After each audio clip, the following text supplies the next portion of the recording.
होगा ना, अगला अटेम्प्ट दे रहा है, फील कर ले, ठीक है। और मैं आप सभी लोगों को पहले बता रहा हूं, ठीक है, कि आप सभी लोग अपना बर्थ सर्टिफिकेट, अपने स्कूल की मार्कशीट, अभी जितने भी 11th क्लास के बच्चे हैं, पहले बता रहा हूं, रोना आ रहा है बच्चों को, ठीक है। आपका कास्ट सर्टिफिकेट, आपका बर्थ सर्टिफिकेट, सब चीजें, आपका आधार कार्ड, एड्रेस सही करा के रख लीजिए। 10वीं की मार्क, ये नहीं कि आधार में अलग नाम की स्पेलिंग है, उसकी अलग नाम की स्पेलिंग है, सब अभी से धीरे धीरे मैच कराना स्टार्ट कर दीजिए, अदरवाइज 12वीं में पैनिक सिचुएशन आती है, तुम्हें नहीं पता कब कौन सी चीज मांग ले, ठीक है। अभी रेल लगी पड़ी है, बहुत सारे बच्चों ने अभी तक फॉर्म नहीं भरा क्योंकि वो कास्ट सर्टिफिकेट का इशू आ रहा है कि अब सर्टिफिकेट नंबर दोगे तभी हम मानेंगे। अब किसी का ईडब्ल्यूएस सर्टिफिकेट तो आप अभी से बनवाइए भाई, बच्चा भी रिलैक्स होता है कि ठीक है भाई मैं भर दूंगा कि हाँ भाई मेरी ये कौन सी कैटेगरी है, मैं उसमें डाल देता हूँ, बाद में मैं सर्टिफिकेट प्रोवाइड कर दूंगा। अब वो सर्टिफिकेट भी आपके नेशनल लेवल के सर्टिफिकेट होने चाहिए, स्टेट सर्टिफिकेट अलग होते हैं, ठीक है, और एक आपका नेशनल वाला होता है, तो नेशनल वाले में आपके सारे होने चाहिए।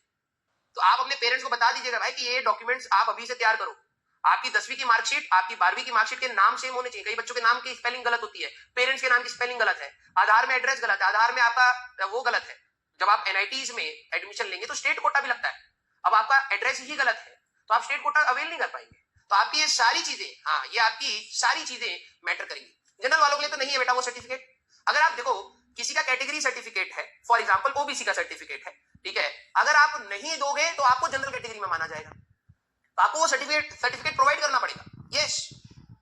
और स्टेट सर्टिफिकेट नहीं, नेशनल सर्टिफिकेट। तो आप लोग आखिरी में मत जागिएगा, आराम से अपने पेरेंट्स को बता देना कि पापा ये सारी डॉक्यूमेंट्स की हमें रिक्वायरमेंट होगी अगले साल, तो प्लीज अगर किसी का ईडब्ल्यूएस का सर्टिफिकेट है तो उसको बनवाने में भाई 1-2 महीना लगता है, गवर्नमेंट का काम है, लटक जाओगे फालतू में, फॉर्म नहीं भर पाओगे, पूरा एक साल बर्बाद हो जाएगा। तो इसको प्लीज हाँ अभी से पेरेंट्स को बता दीजिए कि आप लोग इसको थोड़ा सा हाँ ईडब्ल्यूएस इकोनॉमिकली वीकर सेक्शन, ठीक है, यस। फादर की अगर सैलरी, पेरेंट्स की सैलरी अगर 2 लाख या 2 लाख से कम होती है तो उसमें आपको वो मिलता है, ठीक है, क्लियर, हाँ। तो वही मैं कह रहा हूं, आप लोग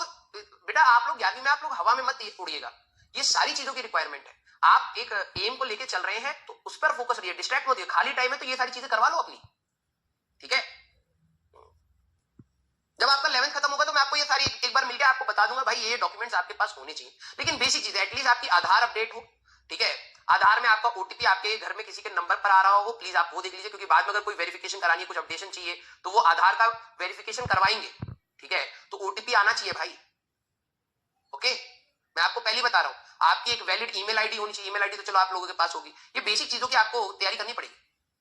मंथली पागल है क्या ईशान, ईयरली कह रहा हूं, अगर ईयरली 2 लाख से नीचे की सैलरी है तो आपको कोटा मिलता है, देखो कई को तो पता ही नहीं, ये कह रहा है रिमूव रिजर्वेशन, बेटा तुम्हें रिमूव कर देंगे दिव्या बेटा, हाँ हाँ ऐसी बातें यहां बोली नहीं जाती है, यस। देखो कुछ बच्चे रिजर्वेशन के अगेंस्ट होते हैं, चलो ठीक है आप लोग जागरूक नागरिक हो, आपको कहीं कहीं से दोनों साइड का ओपिनियन पता लगता है, कुछ बच्चे रिजर्वेशन के सपोर्ट में होते हैं, कुछ बच्चे अपोज में होते हैं, जिनको नहीं मिलता वो अपोज करते हैं, जिनको मिल जाता है वो सपोर्ट करते हैं, ये हमेशा प्रथा चलती रहेगी। लेकिन मैं आपको एक बात बोल देता हूं, ठीक है, बहुत कॉमन सी है, बहुत बेसिक सी बात है, आप चाहे किसी भी रिजर्वेशन कैटेगरी में लाए करते हो, भले ही आप जनरल हो, भले ही आप SC/ST में हो, ओबीसी में हो, creamy layer, non creamy layer, जो भी आपका है, आपकी कट ऑफ है। आप ये समझिए, अब कई बच्चों को जनरल वालों का ना ये रोना पीटना लग रहा है, सर हमें तो इतने मार्क्स चाहिए, तो फिर पढ़ना, पढ़, सर हमें तो 250 मार्क्स लाने पर ये मिलेगा, तो पढ़। तो अब देश अभी नहीं बदल सकता, पढ़, सिलेक्शन ले, यूपीएससी क्रैक कर, नेता बन, कुछ भी कर, अभी नहीं, है ना। तो अब ये बोले कि भाई कि मेरे इतने ज्यादा आने पर ही मेरे को सिलेक्शन मिलेगा, तब तो मेरा पढ़ने का फायदा ही क्या, मत पढ़, दूसरा जो पढ़ेगा वो चला जाएगा, हाँ या ना। मैं तो बच्चों को बस यही बोलता हूं कि भाई देख वो प्रॉब्लम क्या अभी सॉल्व हो सकती है, रिजर्वेशन वाली नहीं, तेरे को जितना चाहिए, तेरे को अगर मान ले 170 की कट ऑफ जा रही है तेरी, तो 170 ला, सर मेरे लिए तो कठिन है, दूसरे को आसान है, तो भाई दूसरे के लिए कभी उसके लिए भी कठिन हुआ होगा, इसीलिए उसको कुछ मिला है, तो तू जेलसी में क्यों पढ़ रहा है, तू अपने लिए पढ़, हाँ यार, यस। सर सीएम फ्रेम कब कराओगे बेटा, जब जेई का पेपर हो जाए।